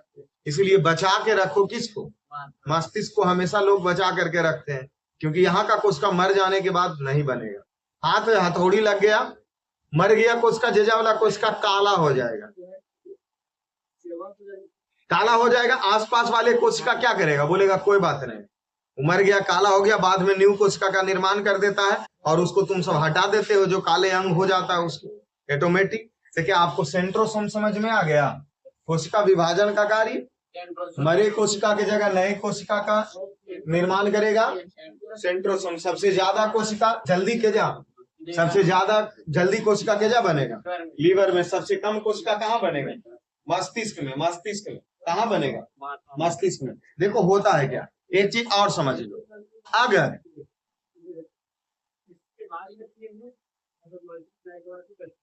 मस्तिष्क में कोशिका कोई मर गया, न्यू कोशिका का वहां निर्माण होना क्या हो चुका? बंद हो चुका। तो आसपास जो कोशिका मरा है ना, वही कोशिका कैंसर का रूप धारण कर लेता है। उसके बाद उस व्यक्ति का क्या हो जाता है? मौत हो जाती है। कैंसर हो जाने के बाद उस व्यक्ति का क्या हो जाएगा? मतलब दिमाग में एक बात इतना भी बैठा ली है, कोशिका का ज्यादा भी निर्माण नहीं होना चाहिए और कम भी निर्माण नहीं होना चाहिए। ये दोनों में कंडीशन बुरा स्थित है। ठीक है, चलिए, तो ये सेंट्रोसोम आपको समझ में आ गया। इसके बाद होता है अगला पार्ट इसका, एक सेंट्रोसोम की छोड़ करके वैक्यूल्स, जिसको रसधानियां कहते हैं। वैक्यूल्स जिसको क्या बोलते हैं? रसधानियां। कौन सी बोलते हैं? रसधानियां। देखो ये वैक्यूल्स होता है जो पानी संग्रह का कार्य करता है। कौन सी करता है? पानी संग्रह का कार्य। कोशिका के अंदर कहाँ पे होता है? वैक्यूल्स, रसधानियां। वैक्यूल्स, रसधानियां में क्या होता है? पानी संग्रह का काम कहाँ होता है? रसधानियां में। देखो जो कुछ जीव जंतु हो जाए या पेड़ पौधे के भी बारे में अगर सोच लो, तो कोई में पानी की मात्रा कम होती है, और सबसे ज्यादा वैक्यूल्स पादप कोशिका में होता है, जो पानी में रहता है। उसमें पानी की मात्रा देखते हो क्या रहता है? ज्यादा रहता है। तो वैक्यूल्स पानी को नियंत्रित करने का काम कौन करता है? पानी को जमा करने का कार्य कौन करते हैं? वैक्यूल्स करते हैं। देखो वैक्यूल सबसे ज्यादा कौन से प्लांट में होगा? जंतु प्लांट में होगा, मतलब या पादप प्लांट में होगा? तो सबसे ज्यादा पादप प्लांट में होगा। पेड़ पौधे वाले भाग में वैक्यूल्स क्या होंगे? ज्यादा होंगे। मनुष्य में भी वैक्यूल्स रहेंगे, क्योंकि पानी नहीं रहता है क्या? अरे पानी मनुष्य में भी तो है ना। मनुष्य के कोशिका में पानी है या नहीं? मनुष्य के कोशिका में भी पानी है। तो ये हमारे पानी के जमा करने का कार्य वैक्यूल्स। दिमाग में घुस रहा है ना?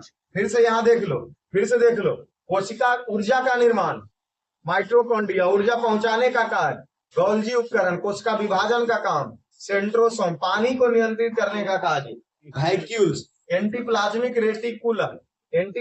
रेटिकुलम के कितने पार्ट होते हैं? दो पार्ट, एक खुरदरा और दूसरा चिकना। खुरदरा भाग में एक लाइसोसोम होता है, राइबोसोम होता है जो प्रोटीन का निर्माण करता है, और चिकने भाग में वसा का निर्माण होता है। चिकने भाग में वसा का। दिमाग इतना घुस कंप्लीट है ना वैक्यूल्स तक। वैक्यूल्स के बाद हम पढ़ते हैं न्यूक्लियस। वैक्यूल्स का पार्ट बाद पढ़ते हैं क्या? न्यूक्लियस, जिसको कहा जाता है केंद्रक। जिसको कहा जाता है, देखो जिसको ही पता है समझ लो कि उसका जिंदगी धन्य है। केंद्रक किसका? न्यूक्लियस। क्योंकि पूरी पूरी कोशिका का अगर मस्तिष्क कहा जाएगा तो किसको कहा जाएगा? न्यूक्लियस को कहा जाएगा, केंद्रक को कहा जाएगा। देखो केंद्रक के खोज रॉबर्ट ब्राउन। केंद्रक के खोज रॉबर्ट ब्राउन। केंद्रक के खोज रॉबर्ट ब्राउन है। केंद्रक की खोज कौन किया? Robert brown. केंद्रक की खोज रॉबर्ट ब्राउन कब किया? 1833 ईस्वी में। कब किया? 1833 ईस्वी में। कब किया? 1800। देखो इसका क्या काम है? इसका क्या काम है? कोशिका के निर्माण करने का आदेश, कोशिका के निर्माण करने का आदेश किसको देगा? किसको देगा? कोशिका निर्माण इसमें कौन कर रहा है? सेंट्रोसोम। तो कोशिका निर्माण करने का आदेश किसको देता? सेंट्रोसोम के। सेंट्रोसोम अपने मर्जी से कोशिका का निर्माण नहीं कर सकता है, क्योंकि इसका केंद्रक मस्तिष्क, कोशिका का मस्तिष्क किसको कहा जाता है? केंद्रक। पूरी कोशिका को नियंत्रित करने का कार्य कौन करेगा? तो न्यूक्लियस करेगा, केंद्रक करेगा। केंद्रक की खोज रॉबर्ट ब्राउन 1833। कोशिका का निर्माण करने का आदेश कौन देता है? न्यूक्लियस। किसको देता है? सेंट्रोसोम को। कोशिका निर्माण करेगा सेंट्रोसोम, लेकिन वो अपनी इच्छा से नहीं करेगा। अपनी इच्छा से वो किसकी सलाह पर करेगा? तो केंद्रक के सलाह पर करेगा। किसके सलाह पर करेगा? केंद्रक के सलाह पर करेगा। साथ में न्यूक्लियस का ही काम है, न्यूक्लियस का ही काम है कि अगर कोई भी शरीर में बीमारी अगर फैल रहा है, शरीर में कोई भी बीमारी फैल रहा है, जिस कोशिका के कारण उस कोशिका को मारने का आदेश भी कौन देगा? न्यूक्लियस ही देगा। मारने का आदेश भी कौन देगा? न्यूक्लियस देगा। देखो इसको कोशिका का दिमाग कहा जाता है। इसको कोशिका का दिमाग। कोशिका का दिमाग किसको कहा जाता है? कोशिका का दिमाग न्यूक्लियस। केंद्रक। केंद्रक की खोज रॉबर्ट ब्राउन। देखो कोशिका के अंदर डीएनए पाया जाता है। कोशिका के अंदर क्या पाया जाता है? डीएनए पाया जाता है। हम क्या बोले? वही चीज बोले कि तुम दिमाग में एक बार अगर बैठा लो तो फिर कंप्लीट हो जाओगे, कंप्लीट हो जाएगा। ठीक है। तो कोशिका के अंदर क्या पाया जाता है? डीएनए पाया जाता है कोशिका के अंदर। देखो हुआ क्या? ये तो रॉबर्ट ब्राउन खाली केंद्रक के खोज करके छोड़ दिया। रॉबर्ट ब्राउन किसका खोज करके छोड़ दिया? केंद्रक के। देखिए केंद्रक की खोज कौन किया? Robert brown. लेकिन केंद्रक के अंदर गुणसूत्र पाया जाता है। ये बात हमारी समझते जाना। सब खेला केंद्रक के अंदर ही होता है, जो कि वाल्डेयर किया है। देखो ऐसे समझो, जैसे ये केंद्रक हो गया। देखो इस केंद्रक को लाओ, यहाँ हम जूम करते हैं। केंद्रक को क्या करते हैं? जूम करते हैं। तो केंद्रक को जब जूम किया गया तो ऐसी स्थिति उसके साथ पाई गई। केंद्रक को जब क्या किया गया? जूम किया गया तो उसके अंदर ऐसा पाया गया। ये गुणसूत्र है। इस केंद्रक को जूम किया गया तो क्या प्राप्त हुआ? समझना। केंद्रक को जब जूम किया गया तो क्या निकला? गुणसूत्र। अब गुणसूत्र मनुष्य में कई जोड़ा होता? 23 जोड़ा। और इस गुणसूत्र का खोज किया कौन? वाल्डेयर। गुणसूत्र का खोज कौन किया? वाल्डेयर ने किया। देखो केंद्रक के खोज कर रहा रॉबर्ट ब्राउन, केंद्रक के अंदर गुणसूत्र पाया जाता है। ये बात बताया कौन? वाल्डेयर बताया। उसके बाद एक व्यक्ति और आते हैं, कार्ल्सबर्गर, जो कि इस केंद्रक को, इस गुणसूत्र को जूम करके देखा। इस गुणसूत्र को क्या करके देखा? जब जूम करके देखा तो इसके अंदर डीएनए पाया गया। इसके अंदर क्या पाया गया? डीएनए। सब के अंदर पावल जा रहा है? केंद्रक के अंदर ही पाया गया गुणसूत्र। जे बात ही देखा कौन? वाल्डेयर। गुणसूत्र को और जूम किया गया तो इसके अंदर क्या पाया गया? डीएनए। डीएनए को देखने वाला व्यक्ति कार्ल्सबर्गर। डीएनए को देखने वाला व्यक्ति कार्ल्सबर्गर। ये सिर्फ देखा बाबू साहब, देख के कुछ नहीं बोला। इसीलिए डीएनए को देखा कौन और इसका डिजाइन किया कौन? तो वाटसन एवं क्रिक, वाटसन एवं क्रिक, वाटसन एवं इसका क्या किया? डिजाइन बनाया। इसका क्या बनाया? किसका डिजाइन? डीएनए का। किसका डिजाइन? देखने वाला व्यक्ति कार्लसबर्गर और डिजाइन बनाने वाला व्यक्ति वाटसन एवं एक व्यक्ति और आया जोहान्सबर्गर। कौन? जोहान्सबर्ग। कौन आया? जोहान्सबर्ग। तो ये डीएनए को भी जूम कर दिया और डीएनए को जब जूम किया तो वो बोला कि इसके अंदर ऐसा संरचना पाया जाता है जिसको जीन कहते हैं। और ये किया कौन? जोहान्सबर्ग। जोहान्स। अब कहा अब माता पिता के पीढ़ी या बच्चे का लिंग निर्धारण कि बच्चा लड़का जन्म लेगा या लड़की जन्म लेगा, ये बात का निर्धारण हुआ गुणसूत्र से। मतलब ये बात कोशिका के अंदर पाए जाने वाले गुणसूत्र में जो 23 जोड़ा गुणसूत्र है उसी से लिंग निर्माण होता है। उसके अंदर डीएनए पाया गया। डीएनए में बाप माई के चेहरा बाल बच्चा नहीं मिलेगा, ये बात डीएनए को पता है कि नाक अगर थोड़ा ऐसे टेढ़ा है तो बेटवो के ऐसे टेढ़ा होगा, क्योंकि जो टेढ़ा वाला डीएनए निकला मतलब पूरे शरीर का जो डीएनए तुम्हारा उसमें गया, उसको पता है कि नकवा वाला कोशिका तो रोजा निर्माण नहीं करो, उसमें हाँ करके रखो। समझ रहे हो ना? और डीएनए के अंदर पाया गया जीन पाया जाता है। डीएनए के अंदर क्या पाया जाता है? ये सब खेला किसके अंदर है? केंद्रक के अंदर। सब गुण सब चीज मौजूद किसके अंदर है? केंद्रक के अंदर। इसीलिए ना एक चीज हम तुमको बताएं कि मस्तिष्क, मस्तिष्क जैसे हम जो पढ़ रहे हैं, जो हम चीज पढ़ रहे हैं वो जा कहाँ रहा है? कोशिका में जा रहा है, मस्तिष्क में। अगर गलती से किसी व्यक्ति का पढ़ा हुआ चीज अगर उसके कोशिका के केंद्रक में चल जाए तो समझ लो कि अगला पीढ़ी के पढ़े की जरूरत, क्योंकि वो डीएनए को पता है न्यूटन के कौन नियम और 9th के 10वां के मैथ और इंटर के मैथ, उसको जो कर बच्चा में जन्मेगा जाइए से न्यूटन के तीसरा नियम बोले लगेगा, क्योंकि उसको डीएनए को पता है। बाबूजी वाला डीएनए के मस्तिष्क में दिमाग अगर होता डीएनए में तो डीएनए सीख लेता गुण, वो पहुंचा देता उसके अगला पीढ़ी। पढ़े की आवश्यकता नहीं है, होशियार पहले से जन्मा। मतलब बेड पर जलमता है डॉक्टर को दूल्हा पर अच्छा से कहा नहीं पेट मतलब सीओ जल्दी से या मतलब साफ करो हमरा जल्दी से तुरंत अभी बात। और डॉक्टर के बेटा जलमता कैंची लेके काटे लगी तैयार हो जाता तरीके को से। लेकिन जो पढ़ रहे हैं वो चीज कहाँ जा रहा है? डीएनए में नहीं जा रहा, और डीएनए में कभी जाएगा भी। ठीक है ना? तो ये खेला समझ में आ रहा है आपको? ये चीज आ गया समझ में? कंप्लीट है, डीएनए कंप्लीट हो गया। सॉरी न्यूक्लियस केंद्रक कंप्लीट हो गया। फिर से रिपीट मारे, सोच लो, फिर से रिपीट की आवश्यकता नहीं ना है, क्योंकि केंद्रक की खोज किसने किया? Robert brown. केंद्रक की खोज कब किया? 1833। कब किया? 1800। पूरी कोशिका का मस्तिष्क किसको कहा जाता है? कोशिका का निर्माण करने का आदेश के देगा केंद्रक। किसको? सेंट्रोसोम। कोशिका के अंदर जितना भी अंग है ना, एको को अपने मर्जी से नहीं छटपटा सकता। इसका सबके नियंत्रित करके रखेगा कौन? केंद्रक। बोला अगर ढेर छटपटाएगा ना तो सभी के जान मार देंगे। क्यों? क्योंकि अभी इसके अंदर एगो आव अंग पावल जाता है जिसका अंग है लाइसोसोम। जिसका अंग क्या है? चलो हम तुमको लाइसोसोम पर लेके चलते हैं, लाइसोसोम पर लेकर के चलते हैं। ये रहा लाइसोसोम। केंद्रक तुरंत आदेश दे देगा लाइसोसोम को, क्योंकि पूरी कोशिका का पुलिस किसको कहा जाता है? पूरी कोशिका का पुलिस किसको कहा जाएगा? लाइसोसोम को। किसको कहा जाएगा? लाइसोसोम। पूरी कोशिका का पुलिस किसको कहा जाएगा? तुरंत केंद्रक लाइसोसोम को आदेश देगा करके हरा फट जाओ, उसको फाड़ देगा। जब फाड़ देगा तो कोशिका क्या हो जाएगा? जल जाएगा, मर जाएगा। साथ में जेजा वाला में चोट लग गया है, जेजा चोट लगे ओजा काला क्यों हो जाता है? क्यों हो जाता है? क्योंकि ओजा के कोशिका गया मर, ओजा के कोशिका गया, और उसके आसपास वाला कोशिका क्या करता है? क्योंकि इस लाइसोसोम के अंदर में हल्का सा गाढ़ा एक जीव द्रव पाया जाता है, जीव नियंत्रण पानी के तरफ पाया जाता है, पानी जीव द्रव पाए जाते हैं। वो आसपास वाला कोशिका ओकरा पर छिड़क देता है, क्योंकि आदेश ही देता कौन है? केंद्र। किसको? लाइसो। किसको? लाइसो। कि उसके आसपास के जो कोशिका मर चुका है उसका कोई काम नहीं, उस पर जाके पानी छिड़क दिया। क्यों?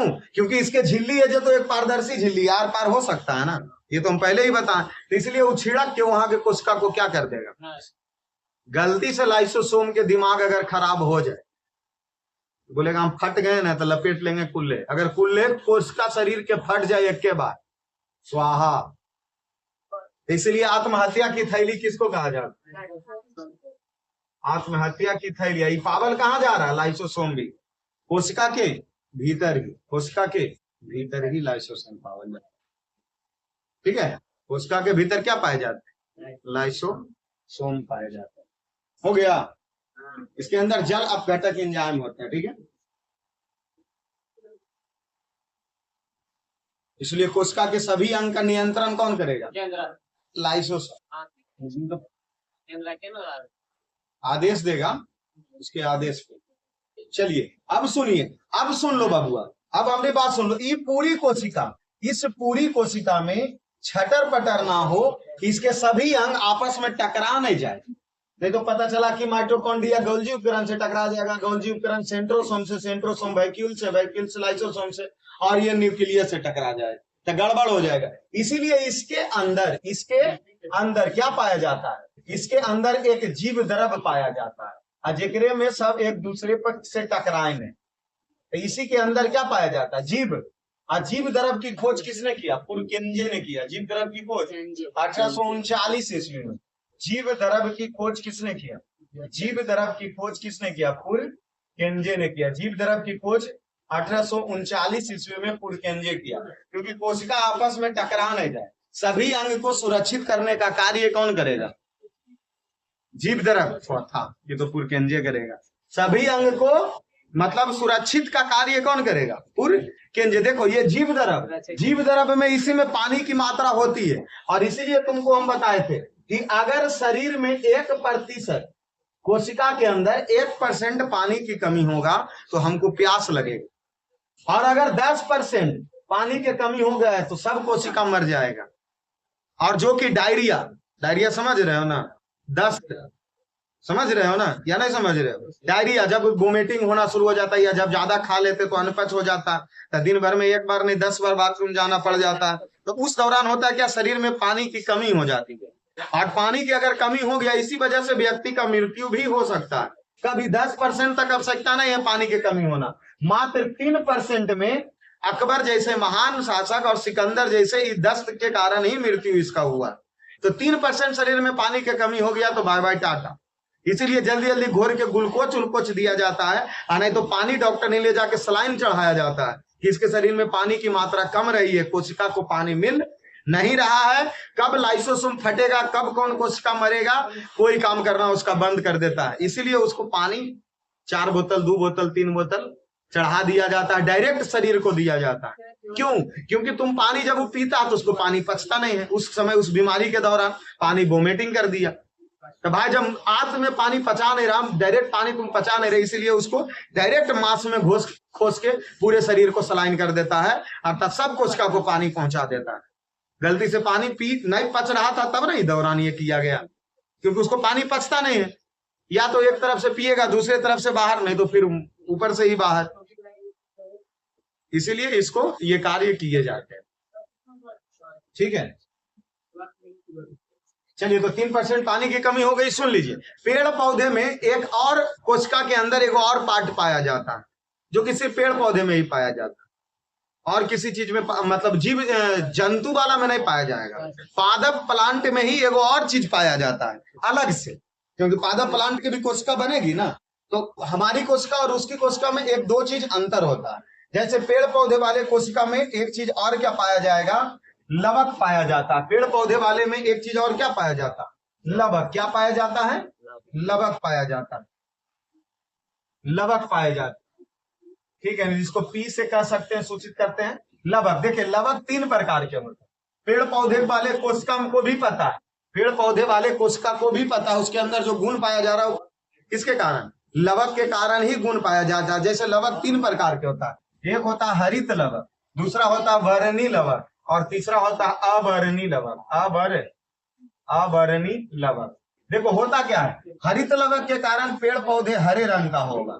अब बताओ पेड़ पौधे के हरा रंग किसके कारण होता है? हरित लवक। क्लोरोफिल तो उसके अंदर पाया जा रहा, लेकिन किस लवक के कारण? तो हरित लवक के कारण पेड़ पौधे क्या होता है? हरे रंग का होता है। वर्णी लवक, वर्णी लवक के कारण कोई भी रंगीन होता है, और अवर्णी लवक के कारण रंगहीन होता है। अवर्णी जैसे आलू और शकरकंद, इस सब का कोई रंग नहीं होता, उसमें अवर्णी लवक की मात्रा ज्यादा पाया जाता है। देखो वर्णी लवक रंगीन होता है, ये किस में पाया जाता है? जैसे टमाटर का रंग लाल होना किसके कारण? वर्णी लवक के कारण। टमाटर का रंग लाल हो गया, मिर्ची का रंग हरा हो गया, किसके कारण? वर्णी लवक के कारण। चुकंदर का रंग कैसा होता? लाल होता। आलू का रंग कैसा होता? हल्का सा। तो ये सब लवक के कारण ही कोई भी प्लांट में रंग की प्रदान होती है। कंप्लीट हो गया। तो एक प्लांट लवक अलग से पाया जाता है, जो कि किसके वाले में? कौन से? पादप प्लांट में, पादप कोशिका में लवक पाया जाता है। मनुष्य वाले कोशिका में लवक पाया जाता है? नहीं पाया जाता। हाँ, उस हम सबका शरीर हल्का सा गोरा काला, वो एक अलग अच्छी बात है। वो भी रंग, शरीर के रंग के कारण शायद कैलामीन या करके एक मात्राएं पाई जाती है एंजाइम्स के, कि जिस व्यक्ति के शरीर में उसकी मात्रा ज्यादा पाया जाएगा वो व्यक्ति काला हो जाएगा, कोई में कम पाया जाएगा वो हल्का सा गोर रहेगा।